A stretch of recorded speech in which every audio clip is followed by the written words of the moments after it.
What's up, everybody?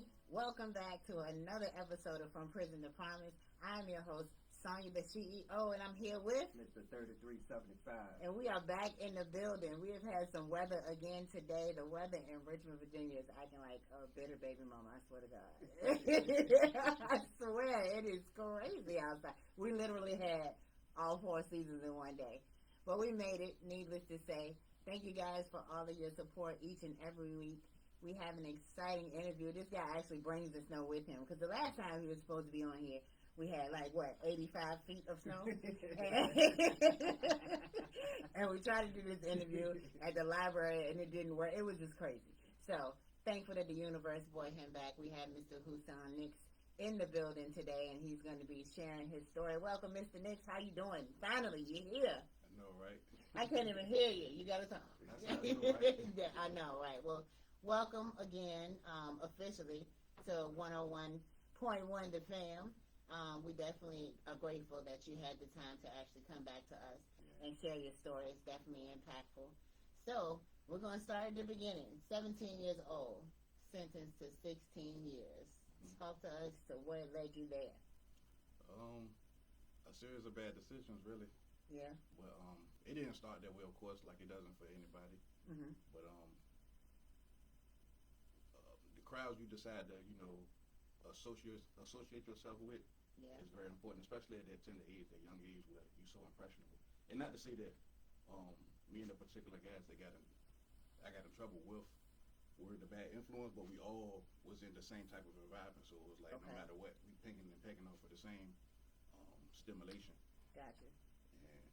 And one thing led to another. We was out one night, made a whole bunch of bad decisions, and ended up getting sentenced to 18 years and doing 16.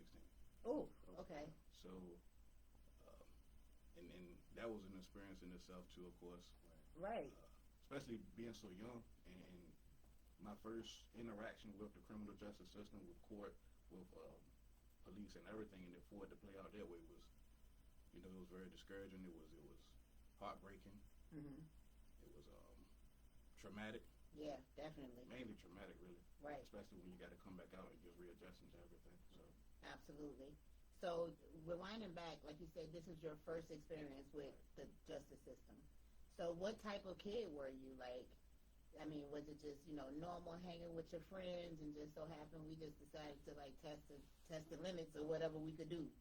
What type of kid would you categorize yourself as? Started off good, and like you say, it was a progression. So, you do this one thing, and it's like, okay, you get away with it. Yeah. Right. And it's an escalation. So you see around the neighborhood, you see the progression. So it's like you see the younger kids, and they bad, they out there fighting, or they cussing or doing whatever they're doing, and then you see the next age group, and you just go through that progression naturally, really. Right. Like we don't have a choice. There's no other. Well, I'm not gonna say we don't have a choice, but there's no other options available at the moment. Yeah. Because a lot of those resources is not necessarily right there for us, or people don't know about it, so can't nobody share it or expose you to it. Right. And like you said, the actual hearing that you were sentenced, let me ask you, were you and all of the people that you were sentenced with, were they all the same age? You all were 16? 17 and 19. Okay. So you two of us were 17, two of us was 19. Got you. So you were the one of the youngest. Right. What actually went through your mind? Did it hit you then when you got the sentence in court? Did it take you until you went back to lock up? When did it actually hit you? Wow, I just got sentenced to 18 years. So my sentence was broken up into two sentences. So I got sentenced to 6 years, and then they gave me 12 more years in another city and random consecutive. Okay. So the first blow, I'm gonna say I was numb because I was expecting a different outcome. Okay. Because of my age and This your first offense. Right, my first offense, right. So as much as I didn't want to blame it on my lawyer, like the older I got, it really was like his fault because he had more experience with these things. So it's like, don't sell me a dream. So the whole time I'm thinking I'm going to Department of Juvenile Justice upstate, do juvenile life. Yeah. And because the outcome would have been different. So with juvenile life, you can get, well, I don't know if you know, but they get like a 30-day review, 60-day review, and you might have juvenile life getting out at 21, but you can make it home in 35, 45 days. Okay, now see, I didn't know the second part of that. I knew Right. juvenile life was Right. up to you 21, but I didn't know about the second They part. give you get a chance, you get parole. Okay, gotcha. So you don't necessarily have to do the entire sentence. So, and that was what he kept, feeding me. This we're gonna shoot for. This what we shoot for. So as I got older and I learned more about the court system and progressing from juvenile and domestic relations to general district to circuit court, once you make it out of juvenile and domestic, it's almost impossible to get back. Yeah. So me not knowing that at the time, I'm still believing him. And really, he knew. He knew. Yeah. He knew. So it was like you kind of like walked me through it. So, well, not walk me through it, but you kind of like fed me to the wolves, knowing that's what you was doing. And so I was more so stuck on that part. So even when I got to 6 years, I'm just like why did you tell me? This, I'm just confused. Like why'd you lie? Yeah. Right. And I'm already knowing, because a lot of people already told me in the jails, where the gun charges, they can't run concurrent with any type of charge. So whatever time you get, you got to start with what you're going to get for the next gun. So your first gun charge is 3 years, and it's mandatory. Okay. So you have to get the 3 years for that, and then whatever time else they want to pack on with it. So I got 3 years for the first gun, 2 years for the actual robbery, and then he gave me 1 year for gang participation. So that's crazy. Right. So your first offense, dog. Yeah, man, that's crazy. First offense. So your first one, you have to get 3. The second one, you got to get 5. So everything after that is 5. So Yeah. it's like I already got the 6. No matter what, I got to put starting at 5 on top of the 6. So that's already 11 years. So I'm like, all right, I'm at a decade already. And not telling what other time I'm going to get for the rest of the charges. Yeah. Because in Chesapeake, I think I had about 8 charges altogether. So when it was all said and done, they gave me 12 years. Oof. On top of the 6. So that's what made it 18. Yeah, gotcha. Your first time being in DOC. Talk to me about your 18th birthday. You spent your 18th birthday in DOC. I did. I spent it in jail. Yeah. My 18th birthday, me, one of my co-defendants, and our other homeboy, Mike. So because we still was 17, and Mike was like 16 or 15, they put us in the basement of the jail. Okay. In A block. So we kind of was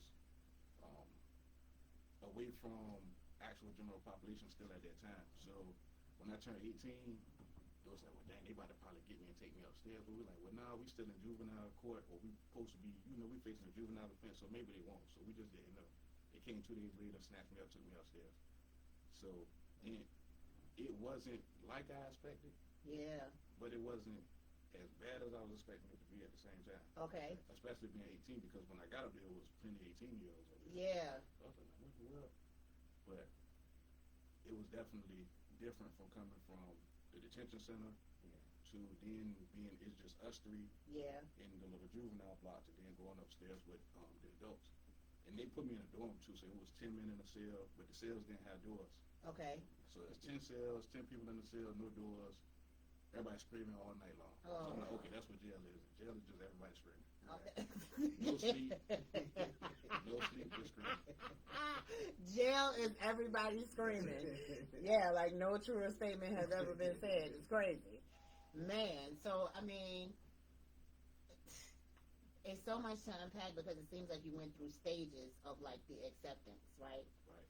What did you have an idea of how you were going to do this time? Did you have any reference to assist you on how you were going to do this time? No, not actually. I just had the Shawshank Redemption. That was it. Okay. Andy Dufresne. That's all I had. My boy Andy. Yeah. If I get a chance to get to this, I'm gonna crawl through this mess. What do they call it? That little rock thing? Right. Yes, it was the rock hammer. The rock hammer. Yeah. Man. If I can get out of here, I'm gonna get up out of here. I wanna go back to when you made the statement that it was a bunch of 18-year-olds in there, because it looked like that took you back. Did you have an expectation? Did you automatically just think that when I go in here, it's gonna be older people, and you didn't expect to see as many kids that look like kids, because all of y'all were kids? Because my expectation is that all the kids go to the top Department of Juvenile Justice. Yeah. They all go upstate, so it's like, all right, I'm just one of the few me and my other co-defendant and my homeboy Mike, because we already was in the jail at this point, we just are a part of the few that's going to make it. So it's just going to be us three, and everybody else going to be at least 20, 25. It was like, nah. And this was what year? This was 2009. I got locked up in 2008, but I went to the jail in 2009. Wow. And that's crazy because it seems like the same thing is happening now. Yeah. Right.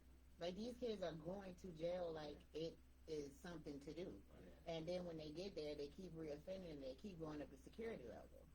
Right. So it's just adding on time, adding on time. And it's sad. It's like you're throwing your life away. How was your support system outside the jail? Like your family? Oh, they was there all the way through, family, friends. Mm-hmm. I had a couple of friends. I tried to run them off. Really? Yeah, they stopped coming to see Yeah. you. I'm like, I ain't even gonna write you no more or nothing. But it was like, yeah, nah, it don't work like that. How did you get to that point? Was it just like overwhelming? Because once I made the transition from jail to prison, because I didn't know it was a difference between the two. Okay. When You were in like, jail, you was new. Yeah, I was Like green. you was I was green. green. I just was bad, but I was green. Like a county kid. Right. You was a But I was gonna learn. right. Yeah, you got to I was, quit. it's your life, so Yeah. I'm gonna adapt. You know, I hate to say it this way, but you know, it's like kill or be killed. So Yeah. you don't want to be the weak. You don't want to be the sheep. I'd rather be the wolf. Man, at 18, no. Yeah. I mean, but I guess you gotta look at it like this. Some cultures train their men at whatever age, younger than that, right? To become that 18-year-old to sustain, Become soldiers. right? What you had to sustain. Were there any like big homies, big brothers, like somebody to take you in, mentors or whatever? Yeah. Okay. There was a lot of them. So when I was in the jail, one of the first ones in the jail was my homeboy Lil Rob. Mm-hmm. Lil Rob, I don't know the political term for it, but I A know little he person? right. But because he wouldn't mind, but I don't know what. Right. how to say A it. little person. But he was cool, and he had already been to prison 2-3 times, and he used to give me all the game. Okay.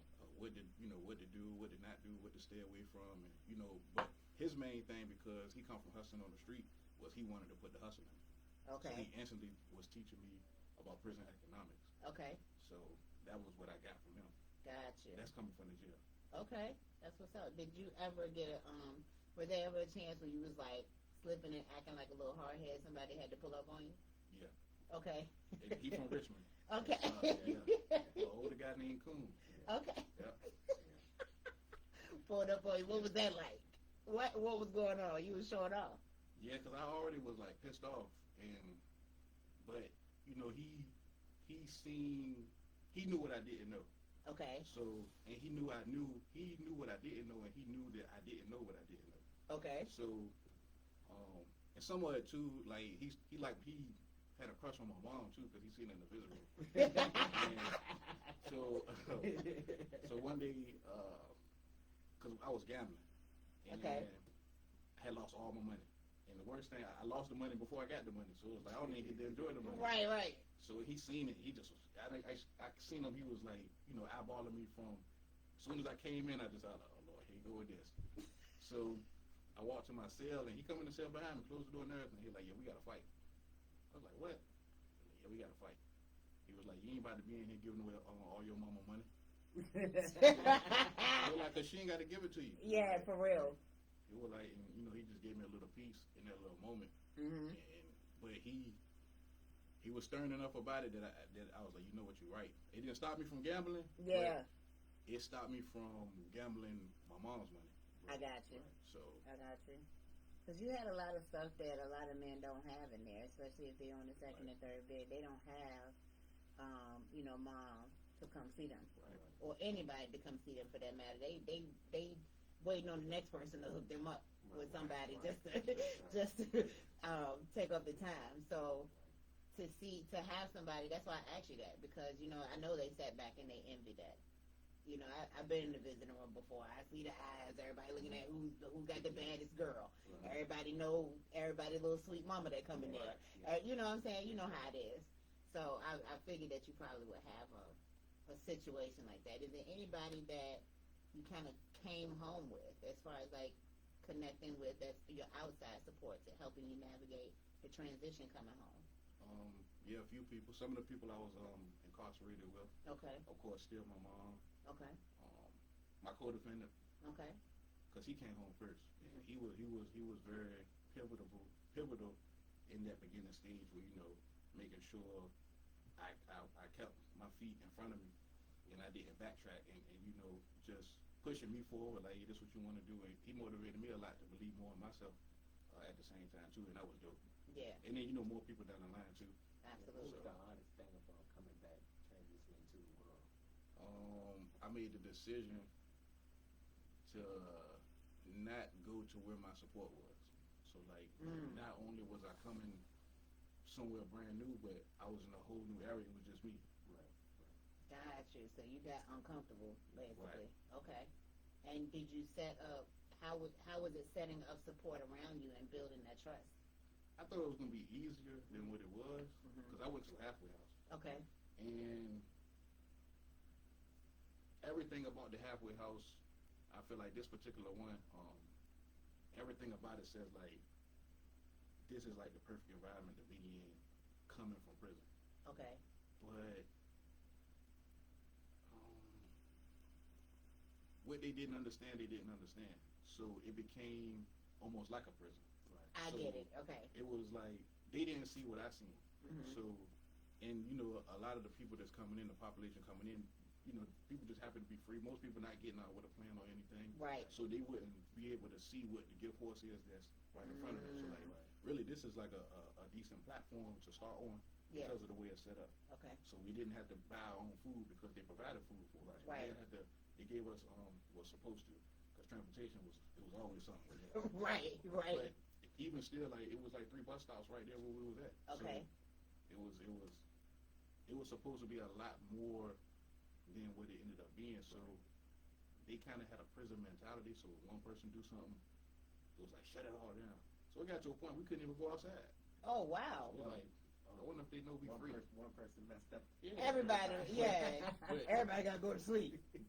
And I get how they got to that point because a lot of dudes came out still institutionalized Right. without even understanding it. Right. Like, it was certain like institutional things that I didn't get that I wouldn't even thought somebody would have done. Like we're in a free world, so you can smoke cigarettes. It's not illegal to smoke a cigarette. Right. People will go in their room and hide, open up their window and smoke out the window. It's like why you ain't just go out the front door? Because they institutionalized. They Right. used to going in. Yeah. They used to hiding.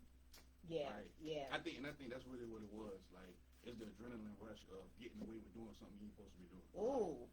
I never thought about it like That's that. really what it Yeah, was. yeah. Because I got a homeboy named Black, and he has a drug dealers anonymous program that he's building, and that's one of the things he pointed out. He said, drug dealing is addicting too.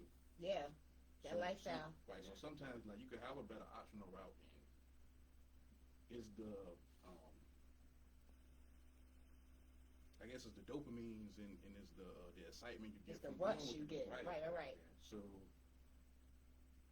and that's addicting too. Yeah. And you can miss your opportunity, something that could have potentially changed your life for forever. Right. Chasing that. So. Wow. So I want to we're gonna take a break for a second, and we're gonna come back because I want to get more into like the reentry side, to see if we can kind of like get some resolve in that area. We're gonna go pay some bills, and we'll be back. You guys stick with us. We'll be right back from Prison to Promise.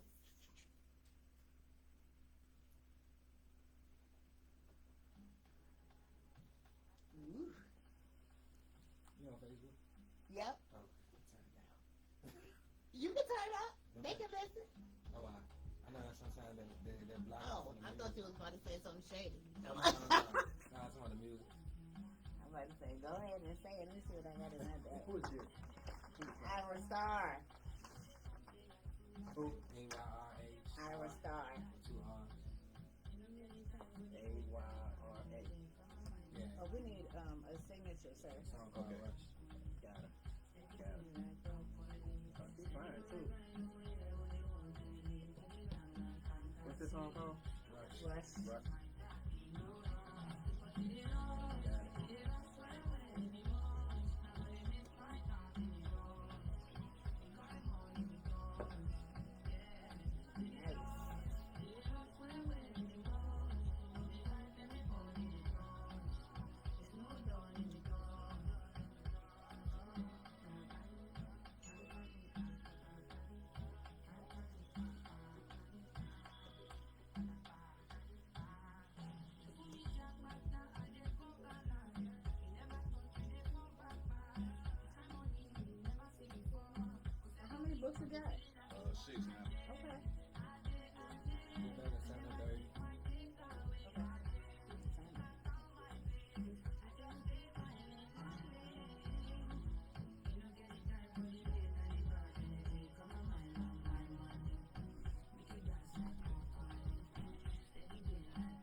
that water? $30? I work for the water company. Oh, shut up. Free. Can I have some? Bring me some water. I sure will. Bring me some water. That's not free water, y'all. He's telling me. Don't be saying that. My bad. You have me pulled up in the principal's office. In the office. So, what you were saying on the radio? Yeah. So your little radio show. Yeah. Call that stuff little again, player. Well, I forgot I ain't working tomorrow. So yeah, Good they'll to pull see me you. on Monday though. That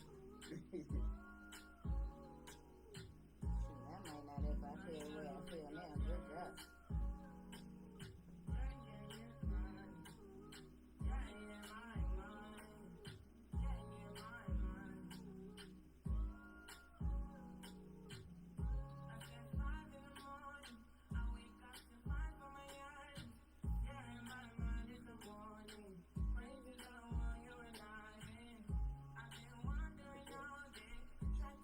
I don't know, actually, did you drive from Newport News? But no, you said you were in Pittsburgh.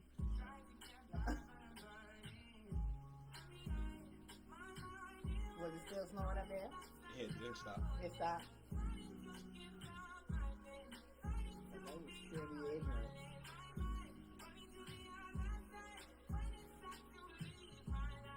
I literally came out the house this morning with no jacket. It was like 70 degrees Bruh. this morning. I just said it. I had on summer gear this Yeah. morning. So I was just riding. I said, oh, it's raining. It's cool, whatever. And I was like, Why is I it got so out the cold? truck again to do another delivery, and I'm like, why is it getting cold out this jungle? Next thing you know, I heard little hail hit the truck. Yeah. And I was like, okay, it's raining, please. It's getting cold. The wind started getting heavy. Okay. Oh, what's that? Yeah.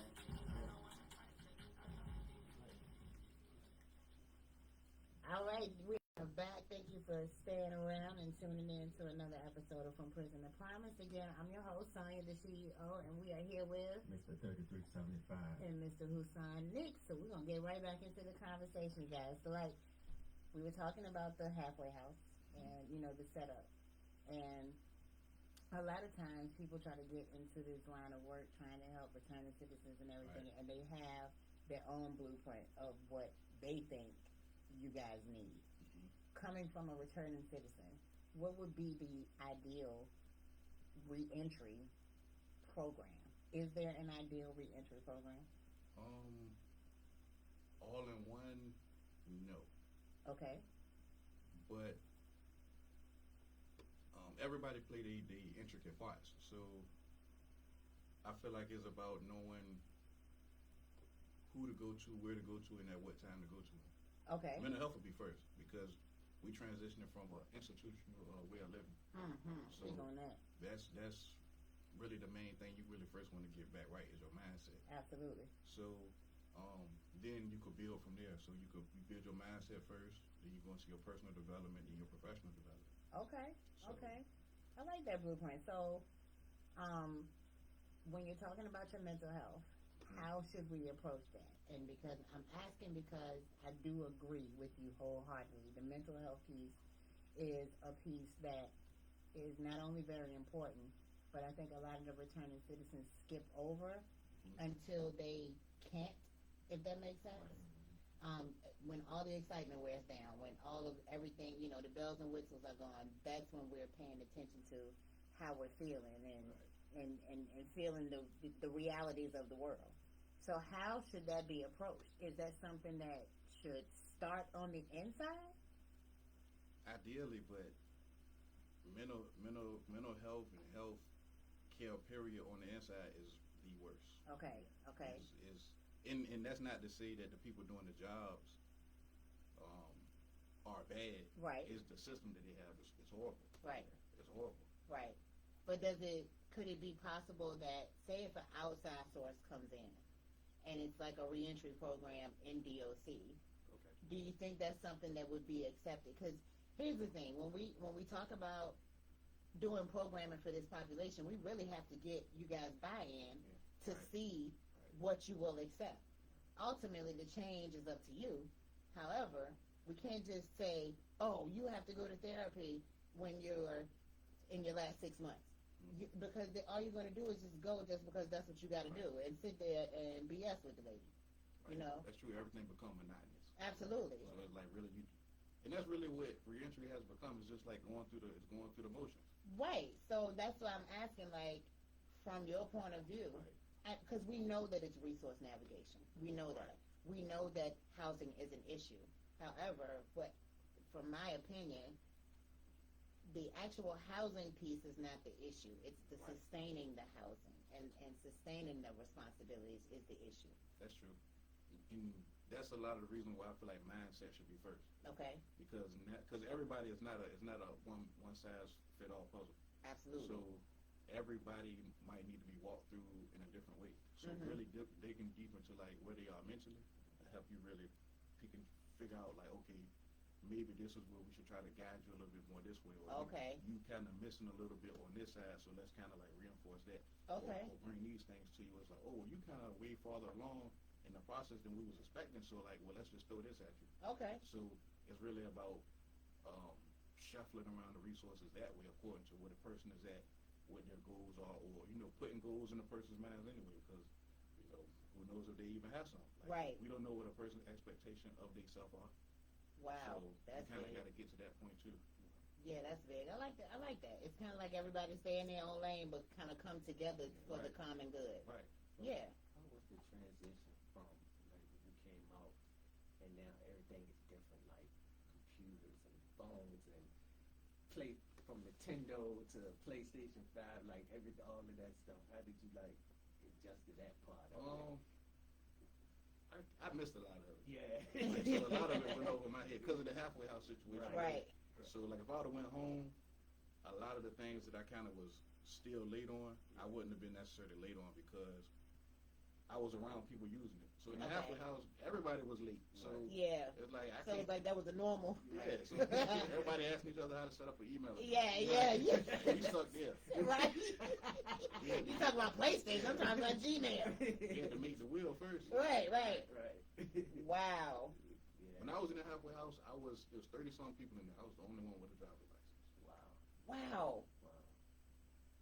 And the youngest one, one of the youngest ones.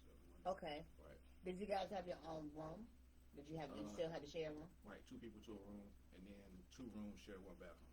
Do you think that is conducive to your reentry if you're trying to readjust to society?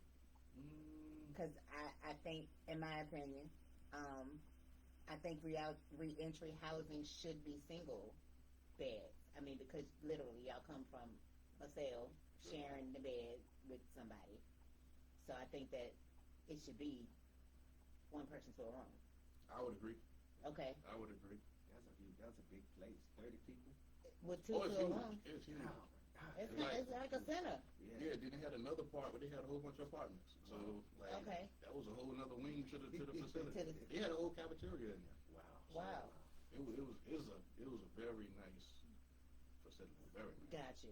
It's just that the people weren't, I guess, I don't want to, I could say trauma informed, I guess. They weren't informed to doing bids or the needs of returning citizens.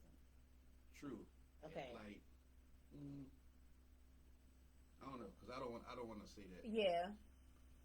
But because the intent is always good. Right. Because I don't want to question the intent. Yeah. So, some of the type of like your personal investment or your level of involvement has to kind of be a certain way to really understand like, hey, this was going on. Okay. So when you see people struggling, so really like staff has like 2 jobs ideally. Like you have staff, have counselor. Right. So you need to know how to go about counseling trauma, post-incarceration trauma, because it's different. Like all traumas are different. Right. But trauma can be tackled. They have frameworks for dealing with trauma, even though it comes in different forms. Right. It does. Absolutely. So you need to learn that form. If that's your target population, you have to learn that form. Gotcha. All falls down to education. Right. Gotcha. And coming back from where we're coming from a hyper-aggressive environment. Yeah. So Like even the slang is aggressive. I was thinking about it the other day. Really? Like somebody you play a parlay ticket, and That darn parlay. if I win, I smacked you. Yeah. So it's like, Right, but out here. Right, you call it smack you. right. Well, I smacked you. Right. You didn't put your hands on me. Right. Yeah, I get it. So, Wow. It's a lot of desensitizing that has to be done. right. A lot of desensitizing. I'm just trying to figure out, what's the best way to attack it. And I think that that's a great way that you put it. It's an individual basis. Mm-hmm. Just basically assessing the person for where they're at, Right. especially in the reentry portion. Because they're not the same person that they were when they came in. No. So Especially that, since you was so young. right.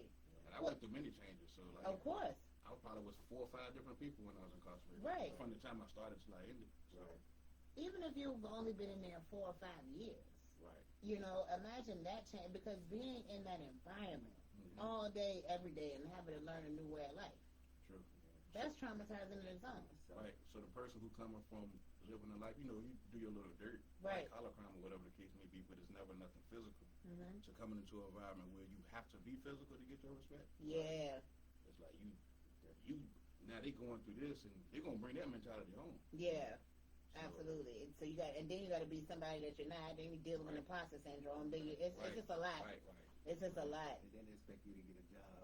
Listen, they expect you to be a normal person when you come home, Right. which is crazy. Right. Because what is normal? Right. Cause they do that with the soldiers too. They do. They don't do it. Like it's so many veterans in prison. It Yes. doesn't make sense, and it's like that doesn't make sense. Yo. Like, you incarcerated this person for killing when that's what you trained them. When to that's do. what you trained them to And do. then you never gave them anything to like walk them back or desensitize them or like debrief them. Right. Like really walk them back through society. Just send them Wow. home. Yeah, you put a killing machine back on the street. Yeah. So, and they got all these other. They have different type of triggers. Like some of their triggers are so. It could be the smallest thing, and Yeah. to us, and it's some of extreme magnitude to them. Yeah. So, To this day, my dad. Yeah. Vietnam, he stayed with me. He got shot in Vietnam. So littlest thing, he get triggered. To this day. but Yeah. imagine that he got shot in a foreign land. Yeah. Yeah. Like, so he was already out of his element, Yep. and like in survival mode already. So like that heightened it and created all these other different, And that's the same thing with returning citizens, which is why the education piece is big. And like, I'm not saying that the public has to care, but just have some compassion for people coming home and coming from a different walk of life. Right. Because you guys are used to talking to COs all the time, and COs talking to you. It's a different way that y'all talk to each other. But you can't come out here and go to social services and talk to people like that. Right. Because you're not gonna get no benefits. They're gonna call the police. They're gonna call the people out. They gonna look at you like you're crazy. Exactly. Matter of fact, they're gonna know you crazy. Exactly. Exactly. Because you're gonna prove it. Exactly. Let's get into the latter part of your reentry, because you've done some big things. You hit the ground running and you're still going. Talk about one of the first business ventures you've done. It was consulting. Okay, and consulting on what? Business development. Okay. So the first person who gave me a shot was a fashion designer in Richmond. Okay. And it's funny because the pressure was just on, you get out, you got a certain amount of time when you're on probation, so it's like the clock starts. Yeah. So it's like you got a certain amount of time to get a job, and it's like everybody was getting beat down. Nobody wanted to hire anybody. So it's like, well, dang, at this point, I'll accept anything. Right. So I actually went to him expecting to just sweep the floors, and he read the resume. We had an interview, and he was like, you kind of, a little bit farther along than what I was expecting. Like, I kind of need this, really. And he just trusted me. He put his trust in me. There was that. That's the break that that's the break that they need. To this day, he like one of my biggest like supporters. Nice. He keep me going to this day. Nice. Mhm. So after the business development, then That's when I started writing. okay. And Did you ever write while you were in? I did. Okay. I threw that book away. Why did you throw that away? What are you doing? It was an urban novel. I was trying to like. I don't care. Yeah. I think I wrote two too. I wrote it in like 2 days because I got a homeboy named Jerome. I've seen him since I've been out, and he used to just spit books out. And he used to let me read them. And I just was fascinated. I was like, he like, bro, just try it and just write and just don't stop writing. And that's 2 days. I had a book done. And threw it away. Threw it away. because I was trying to like get away from that image. So I feel like I shouldn't have thrown it away though. Like I'm like, dang, I wish I wouldn't have thrown it away. So let me ask you this: did it feel like a purge for you when you wrote the book? If you was trying to get away from that, was the book a purge, and then you were just like, no, the book was about to be a blueprint. Yeah. and you threw out? Or No, it was bad. It was bad. You know what? I don't even want That to know. wasn't the blueprint I needed. Yeah. Got you. I really didn't want to put that back out there. Okay, so you Even for didn't. myself, because I was in a different place. I got you. So, Different space. right. Okay, so I'm a little easy on you throwing it away Right. now. I'm cool. I wish I wouldn't have. Why not? I don't know. What good would have done you? Well, now, like, my understanding is kind of different. Okay, So I could have done something with it. and you wouldn't internalize it as much. Right. Okay. I wouldn't internalize. I think that's the main point, right? Okay, all right. So you started writing. What was the first book? Because we got two here. So those. I got mine autographed. I don't know about you, Jeff. Oh, okay, cool. So that's 3 and 4. So my first book I wrote was Dry Bones, and it was a story about my personal transformation. Like how Okay. I went from thinking this way Mhm. and then developing a more positive mindset. Then the second book I wrote was this thing called Life, and it's a book that used chess to like, strategize your life out. Like decide who you want to be, where you want to be, map it out. What does it look like to you? Okay. And really take yourself serious. Then was Show Thyself Approved, which is a book on behaviors. Developing more positive behaviors so you can have positive behavior patterns and get more productive results as opposed to adverse results. Okay. Oh yeah, that's the book I need right here. Finally, that was the Board first, from Johnson. that was the Boom. first business book, right? So that book is on business development, executive leadership, Okay. corporate development, using all game principles. So it was like translating the streets to the suites, Okay. Wow. right? That's what's up. Streets to the sweets. I like that. Mhm. You might want to trademark that before I take. No. Somebody already got that. Oh, okay, cool. Yeah, that's, Don't worry about that. He one of my other inspirations too, Keith Brewster. Okay. Yep. Nice. What do you attribute to your change? Like, what was the shift for you? So I was supposed to meet one of my homeboys at a program. We was kind of into some stuff, and we was going to meet up to discuss a little bit of business or whatever. And he didn't show up. So I'm like, he set me up. Like what he got going on? Right. Because like if I invite you somewhere in prison, the way we live in our life, I invite you somewhere and then I don't show up. It's like, okay, I just set you up. I just backdoored you, as they call it. Yeah. So it's like, okay, he done, like, what did I do to you anyway? But like, it don't matter. We're gonna deal with this and then we're gonna deal with that. Long story short, he just didn't make it because he didn't make it. Okay. And it was the more sign simple. And like the stuff they was talking about, I was like, what in the world? Like I never heard of the information and just how much they was investing in like your personal development with your spiritual awakening. Okay. And to me, and it kind of like locked me in. Yes. And I sat in there for that hour and a half. First was mad because he didn't show up, but then I was like, I really left with something. Yeah. And Okay. that kind of started it. Then I got a job in the law library, and we ended up getting this guy out of prison. Nice. It was crazy. So, and that really did. I had a different feeling about myself when that happened. Okay. So I really felt like, I'm like, I got somebody out of prison. Well, I helped. I was there and was one of the contributing parties to help him get out of prison. Absolutely. And that's a whole different type of flex in that environment. Absolutely. Especially coming from where you came from. Right. Right. Never saw yourself there. No. Okay. All right, we're going to pay a couple more bills, y'all. We're going to take a break, and we will be right back with Mr. Hussein Nix, wrapping it up from Prison of Promise. So who published this? I use KDP, Kindle. My bad. KDP. Oh, you on found it? Amazon. So I Okay. self-publish. Yep. And that's I'm what a I'm stuck on. self-published That's on what that I'm stuck on now. What? The publishing. Oh, so you Everybody finished the book? just sending me, but then the prices be like ridiculous how they want me to do it. Go to Amazon. Yeah, KDP. KDP free. Yeah. And they got the new thing now where they got other markets to partner with. So they got other books. They got other book publishers that they deal with. Gotcha. I'm just going to sit down and start writing. Yeah. Voice to text is another way too. To help you really get it out. Because now you could just go on like a 30-minute rant. Right. Before you know it, you got like 7 pages. You're like, oh. Bro, yes. Yeah. I need to do that. I learned that from Myron Golden. So Myron Golden to do a seminar, like an hour and a half, and then he'll have them transcribe it and publish the book. You know what? Yep. He got like 50 books. Sick of you. Taught me some shit. That's it. But transcribe some stuff. Now I really need to do that. Because I will sit there and start typing. My problem is trying to put the story together while I'm writing instead of just writing. And then going back and edit. Right. So I gotta start ADHD. Yeah. Because I be like, I keep going back, I be like, oh, I only got 2 sentences. Yeah. It's sad. Make it feel like you got nowhere. Right. All this for nothing. ADHD sucks. It's good where it's good at. And I was about to say the Look same at thing. Elon, well, No, he Oh, is no, he- autistic. he both. It's something, yeah, he on all the spectrum. Right. But it played out like good in a way, because like the stuff he think about. Right. They say he's the Henry Ford of our time. Man. Because nobody bought a new idea until he came about. Right. So in that regard, you know, And people took don't off like other that. stuff. Right, right.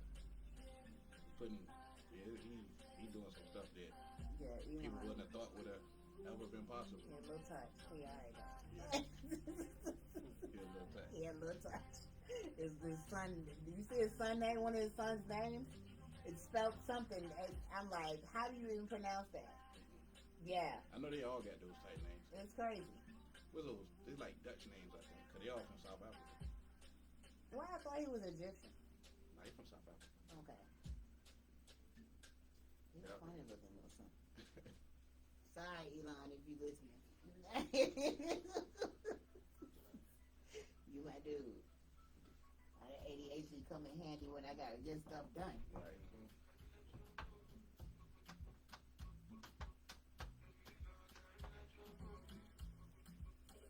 When you leaving, Jeff, this weekend? Tomorrow. You didn't have to say it with your chest. Huh? I said, you didn't have to say it with your chest. I'm hitting that road about 11 o'clock. Outside. Gotta beat that up north traffic. Getting there. Last time I went up there, it wasn't too bad, but I think, what time did we go? It's a Friday night though. Yeah, it is. We went in the middle of the week. I wouldn't dare get on it. Then I got St. Patrick's weekend. Oh.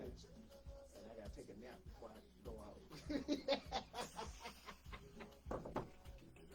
I gotta take that nap. Get off the train, get to the hotel, be like, okay, I'm gonna take a nap tomorrow. Yeah, 7 or 8 o'clock. Yeah, I get there at 1:30. Yeah. Take me a good nap because the show don't start at 8. Oh yeah, it took you a good nap. Wake 4, up 5, 6. Stop pre-gaming. Oh. Stop pre-gaming and shit. Hell yeah. No, I remember when I was younger. And them I Dolo could too. do that joint. And I can Yeah. walk there because I'm close enough to walk. Right. So, You can walk there and walk back. Yeah, man. Man, when I was young, I used to hang out so long. Yeah. I could operate off of 2 hours of sleep. Yeah. It was crazy. We had a club schedule, dog. We was in the club Thursday, Friday, Saturday, Sunday. And working, and still working. Working all them days. We skipped Monday. Tuesday, we was back in the club. Yo, we was terrible. Shout out to the boss, Flood Zone, Satellite. Saturday. Shout out. Man, listen. All of that, man. The after hour spot. All of that, man. Terrible. What time you gotta go to work? 7? 7. It's 5:30 in the morning. All I need is 30 minutes, a shower. Give me a BC, a Half ginger ale, and some hot tea. Yep. Sitting up in Lowe's. Struggling. Hey, Yandel, I told you, man, Yandel. Man, oh my God, bro. We used to be in that joint. Terrible. Terrible. She was in flooring, I was in plumbing. I'll be Pico there. You alright over there? Yeah, I'll be like this. Yeah.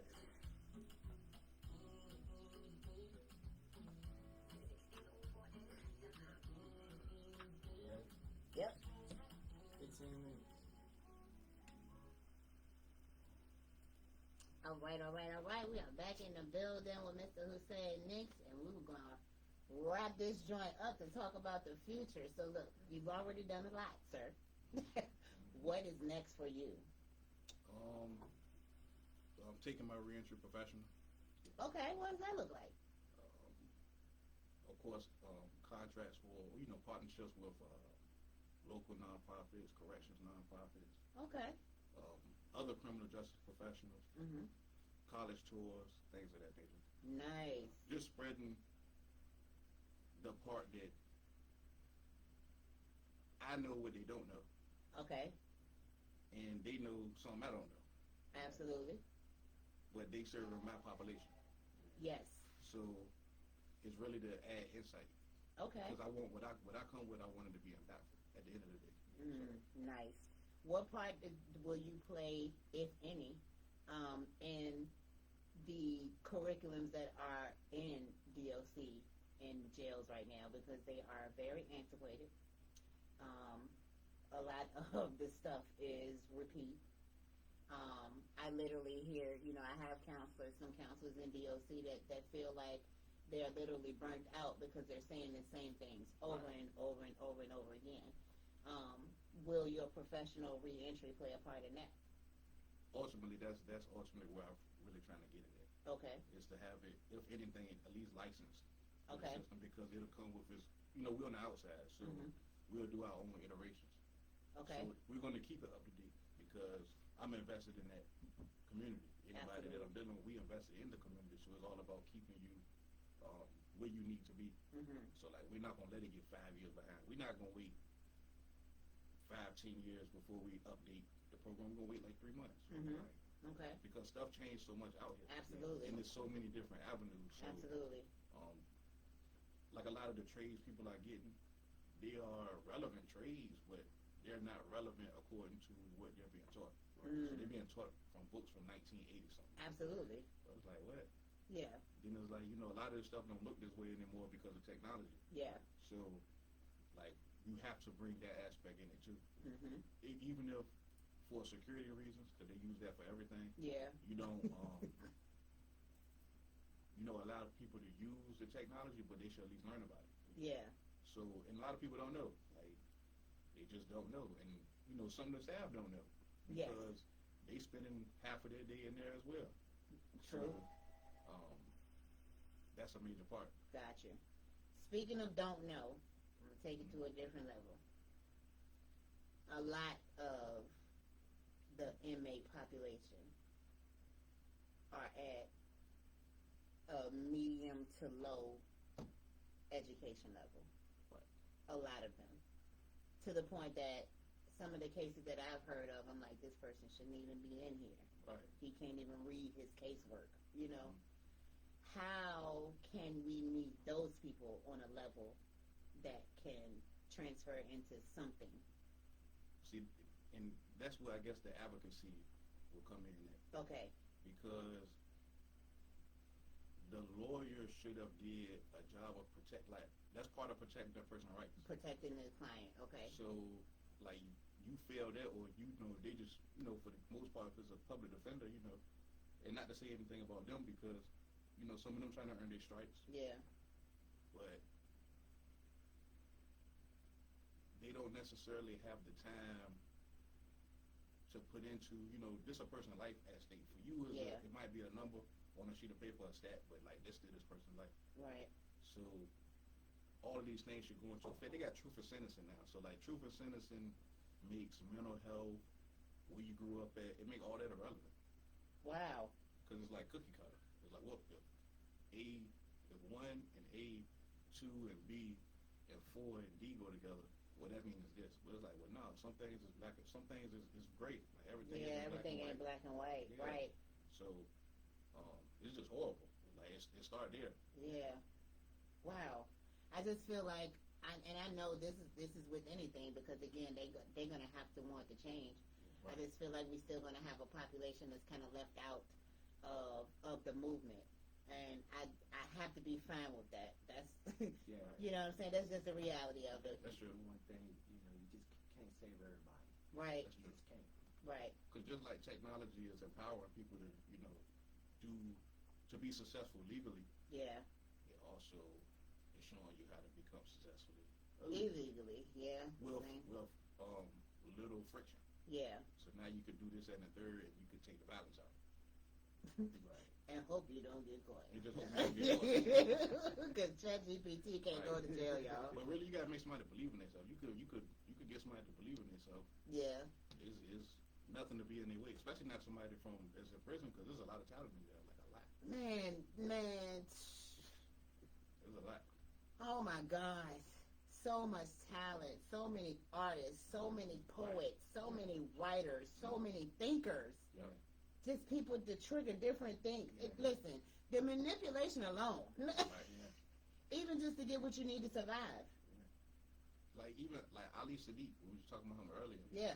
Like when I listened to his comedy, I felt like we was just in the pod and he was telling a story. Yeah, Like, yeah. He walked you through it that way. Yeah. Like, man, he good at telling a story. He good at holding your attention. One of the greatest. He's a storyteller. Right. Comedian. He's definitely a storyteller. Like I put him like up there with Charlie Murphy, man. I give you that. Because his storytelling It's just like that. crazy, man. Yeah. And we have some of those the great talents that unfortunately will probably never see the street. Right. And don't have, that oomph that we trying to, push through them, and because it's just been in there for so long.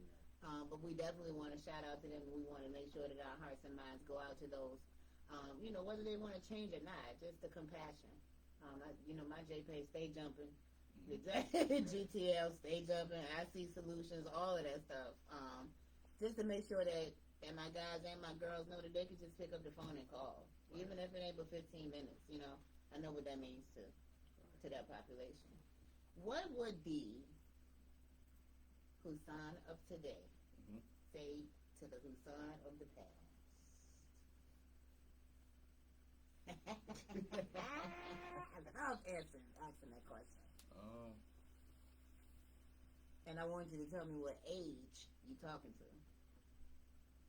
19, that's when I hit prison. Okay. You right and you wrong. Ooh. Elaborate. I need to know more on that. You right. If you want to do the right, if you have I had the feeling of like want to do or make a change at that moment, I was right for doing it. Okay. And then my reasons to justify not wanting to do it was wrong. Gotcha. Okay. So it was like, I kind of made my journey at the beginning more difficult than it had to be. Gotcha. Because of survival of the fittest, killer be killed. Okay. Yeah. All right. Well, thank you so much for coming on the show. Appreciate you coming. I'm glad that we got you in, even if it was on skis. Yeah. We still got to hear you take that snow back with you wherever you go. I'm going to pack it up. Exactly. Thank you. I'm definitely proud of you, bro. Keep up the good work. We're here to support you for anything. Please let everybody know how they can support you, how they can contact you, and anything that you have upcoming in your movement. Yeah, I like how social media works, so that's really the best way to reach out to me. Okay. I am Husan Nix. That's at IAMHUSAYNNIX. So all my links in my bio, books, clothes, to reach out to me directly, partner with me, or whatever the case may be. Awesome. I'm gonna sneak this in. You got any babies yet? No. You want any babies yet? Yes. Okay. I lost my cat baby last Thursday, so Oh. that's why I couldn't make it. That's okay.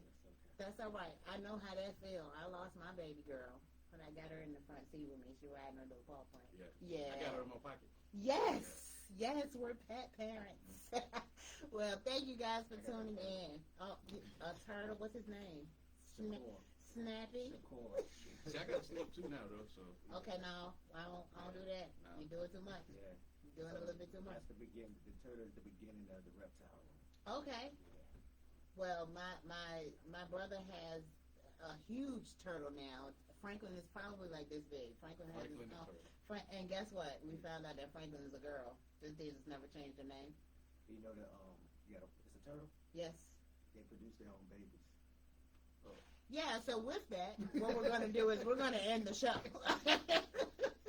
If you guys missed any part of the show, the replay is available on ourdigitalradio.com. 101.1 The Fan. Thank you so much for tuning in. I am your host, Sonya the CEO, and I'm here with Mr. 3375. and we out until next week. See you guys later. Love y'all. Later. I just found that out. Female turtles they reproduce their own eggs. That's so they don't have to have sex